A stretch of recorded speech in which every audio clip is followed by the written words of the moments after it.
Šodien mēs dzirdēsim daudz vērtīgas prezentācijas un daudz interesantus lektorus.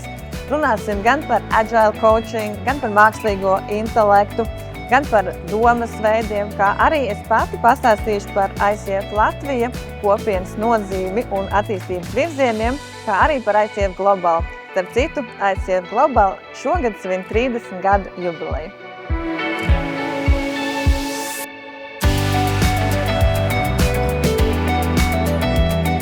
Jā, man liekas, šādi pasākumi ir tiešām super vieta, kur gan satikt cilvēkus, gan dzirdēt jaunas lietas, gan vienkārši apzināti, mierīgi pasēdēt pie jautājumiem, kas tiešām ir svarīgi, ko mēs ikdienā vispār nepaspējam apskatīties. Tā kā būt šeit, satikt klātienē cilvēkus, tā jau vien ir tā tiešām laba iespēja. Un šodien mana tēma par mākslīgo intelektu, man liekas, ievies arī mazliet tādu citu skatījumu uz to, kas tad vispār ir coachings, kas tad vispār ir šī cilvēcīgā saruna, ar ko tad mēs nākotnē turpināsim strādāt. Paldies!